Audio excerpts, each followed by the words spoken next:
جنید اکبر خان متفقہ طور پر chairman public accounts committee منتخب۔ مسلم لیگ نون کے طارق فضل چودھری نے جنید اکبر کا نام تجویز کیا۔ پی ٹی آئی رہنما عامر ڈوگر نے کہا کہ 1 سال اس الیکشن کو لگا، اس تاخیر کی ذمہ دار حکومت ہے۔ جب شہباز شریف کو چیئرمین پی ایس سی بنایا گیا تو کوئی پینل نہیں مانگا تھا، حکومت نے پینل مانگ کر نئی مثال قائم کر دی۔ کمیٹی ہمارا حق تھا، ہمیں ملا۔ جواب میں طارق فضل چودھری نے کہا کہ پینل کی روایت آپ نے ڈالی۔ قومی اسمبلی سے منظوری کے بعد پیکا ایکٹ ترمیمی بل 2025 سینٹ میں پیش۔ ڈپٹی چیئرمین سینٹ نے پیکا ایکٹ ترمیمی بل متعلقہ کمیٹی کو بھجوا دیا۔ اپوزیشن اور صحافیوں کا سینٹ میں احتجاج۔ صحافی اجلاس سے اٹھ کر سینٹ کے پریس لاؤنج میں چلے گئے۔ اپوزیشن سینیٹرز کی صحافیوں کا ساتھ دینے کی یقین دہانی۔ سینیٹر شبلی فراز نے کہا کہ بل لانے سے قبل مشاورت ہوتی ہے، صحافیوں کو پی ٹی آئی سے زیادہ نشانہ بنایا جا رہا ہے، حکومت منمانی میں مصروف ہے۔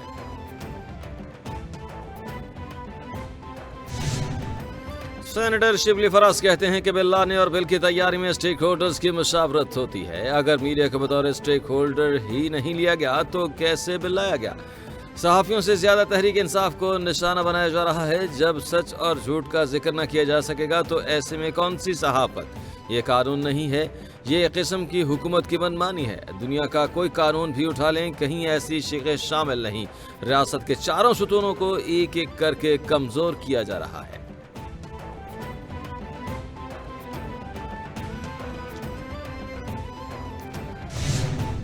پارلیمنٹ کا مشترکہ اجلاس 12 فروری صبح 11 بجے تک ملتوی۔ قومی اسمبلی میں 4 بل منظور، 4 مؤخر کر دیے گئے۔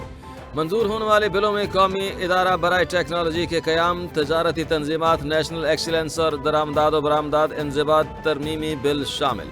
قومی کمیشن برائے انسانی ترقی ترمیمی بل، این ایف سی ادارہ برائے انجینئرنگ اور technology Multan, national skills university Islamabad اور وفاقی اردو یونیورسٹی بل مؤخر کر دیا گیا۔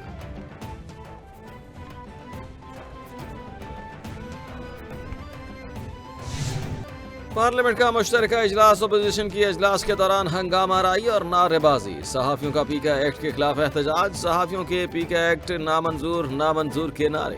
پارلیمنٹ کے مشترکہ اجلاس میں پی ٹی آئی اراکین کا شدید احتجاج، ایجنڈے کی کاپیاں پھاڑ دیں۔ اپوزیشن لیڈر کو بات کرنے کی اجازت نہ ملنے پر اپوزیشن ارکان نے نشستوں پر کھڑے ہو کر احتجاج شروع کر دیا۔ اجلاس کے دوران ایوان مچھلی منڈی کا منظر پیش کرتا رہا۔ پیپلز پارٹی کی سینٹرل ایگزیکٹو کمیٹی کا بلاول بھٹو کی زیر صدارت اجلاس۔ پیپلز پارٹی رہنما نیر بخاری کہتے ہیں کہ اجلاس میں ملکی سیاسی صورتحال پر غور کیا گیا۔ صدر آصف زرداری ریاست کے سربراہ ہیں، آئینی ذمہ داریاں پوری کریں گے۔ کمیٹی نے مختلف اداروں میں ملازمین مخالف اقدامات پر تشویش کا اظہار کیا۔ حکومت کی زرعی پالیسی پر تنقید کی گئی، تشویش کا اظہار کیا گیا۔ اسلام آباد اور راولپنڈی میں فوری بلدیاتی انتخابات کا مطالبہ کرتے ہیں۔ وزیر دفاع خواجہ آصف کہتے ہیں کہ 190 ملین پاؤنڈ بڑی واردات ہے۔ احتساب اور حساب ضرور ہوگا کہ اس میں ایک کاروباری شخصیت کا نام آیا۔ اس شخصیت نے پہلے ملک سے باہر کاروبار کو حرام کہا۔ 190 ملین پاؤنڈ کا کیس آیا تو اس شخص نے رابطہ کیا۔ آزادی کی جنگ میں صحافیوں کے ساتھ ہوں، سیاستدان بہت سافٹ ٹارگٹ ہیں۔ میں نے جواب دیا، وہ ویڈیو پر چلائے نہیں گئے۔ ہمیں تلقین کرنی ہے کہ پہلے اپنی صفوں میں دوہرا معیار ختم کریں۔ وزیر اعظم کی زیر صدارت انسانی اسمگلنگ کے حوالے سے اجلاس۔ وزیر اعظم نے خصوصی ٹاسک فورس قائم کر دی، سربراہی وزیر اعظم خود کریں گے۔ وزیر اعظم کا کہنا تھا کہ انسانیت کے قاتلوں کو کیفر کردار تک پہنچائیں گے۔ تمام ادارے ملوث گروہوں کی گرفتاری میں تیزی لائیں۔ وزارت خارجہ انسانی اسمگلرز کی نشاندہی میں اپنا بھرپور کردار ادا کرے۔ تارکین وطن کی کشتی میں پاکستانیوں کی اموات کے واقعے پر مجھ سمیت قوم غم میں ہے۔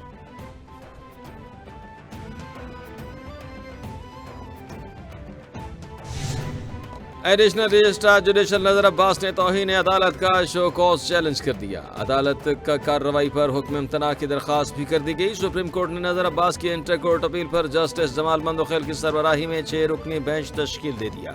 بینچ میں جسٹس محمد علی مظہر، جسٹس اطہر من اللہ، جسٹس حسن اظہر رضوی، جسٹس شاہد وحید اور جسٹس مسرت ہلالی شامل۔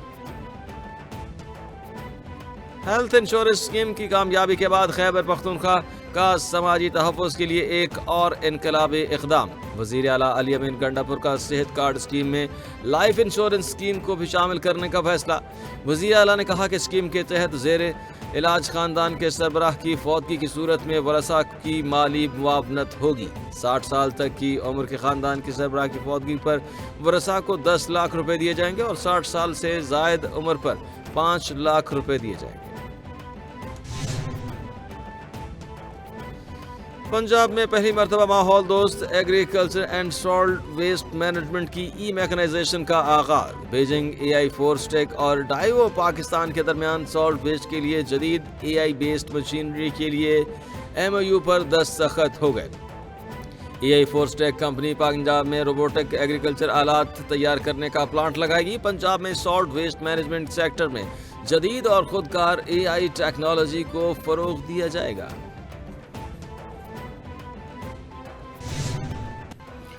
شرجیل نام ایمن کا سندھ اسمبلی میں اظہار خیال، بولے آئین پر عمل کرنا وفاق کی حکومت کی ذمہ داری ہے۔ آئین کہتا ہے جہاں سے گیس نکلے گی وہاں پہلے ملے گی۔ گیس کی لوڈ شیڈنگ نہیں بلکہ گیس مل ہی نہیں رہی۔ بجلی کی لوڈ شیڈنگ بھی 16 گھنٹے تک ہوتی ہے۔ گیس اور بجلی باقی صوبوں کو بھی دیں، ہمیں بھی دیں۔ ایم کیو ایم کے ساتھ مل کر مقدمہ وفاق کے سامنے پیش کریں گے۔ تمام صوبے اور ملک ہمارا ہی ہے۔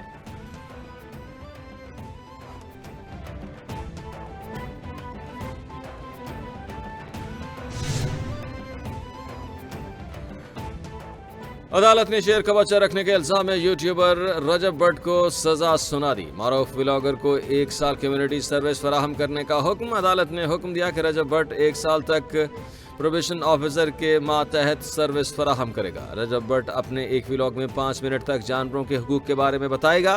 رجب بٹ اپنے تمام سوشل میڈیا اکاؤنٹس پر ولاگ اپلوڈ کرنے کا پابند ہوگا۔ عمل نہ ہوا تو رپورٹ عدالت میں پیش ہوگی۔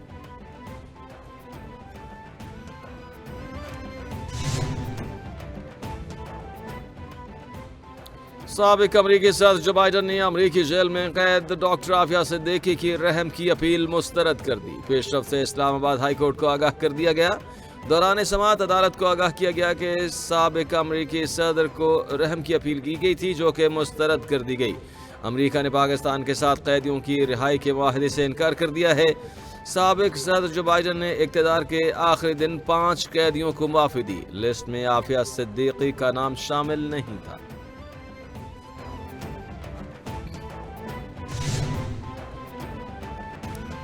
اور غزہ میں معاہدے کے باوجود سیز فائر نہ ہو سکا، مزید 14 فلسطینی شہید، 5 زخمی۔ حملے سے جنین کیمپ تباہ، درجنوں فلسطینی زیر حراست۔ جنین میں جبری انخلاء کے بعد ہزاروں فلسطینی بے گھر۔ صہیونی فورسز نے کئی گھروں کو آگ لگا دی۔ مزید 120 فلسطینیوں کی لاشیں برآمد۔ اقوام متحدہ نے غزہ کے ہسپتالوں میں بحالی کا کام شروع کر دیا۔ اقوام متحدہ کا کہنا ہے کہ غزہ میں کروڑوں ٹن ملبہ موجود ہے، بحالی میں 21 سال لگ سکتے ہیں۔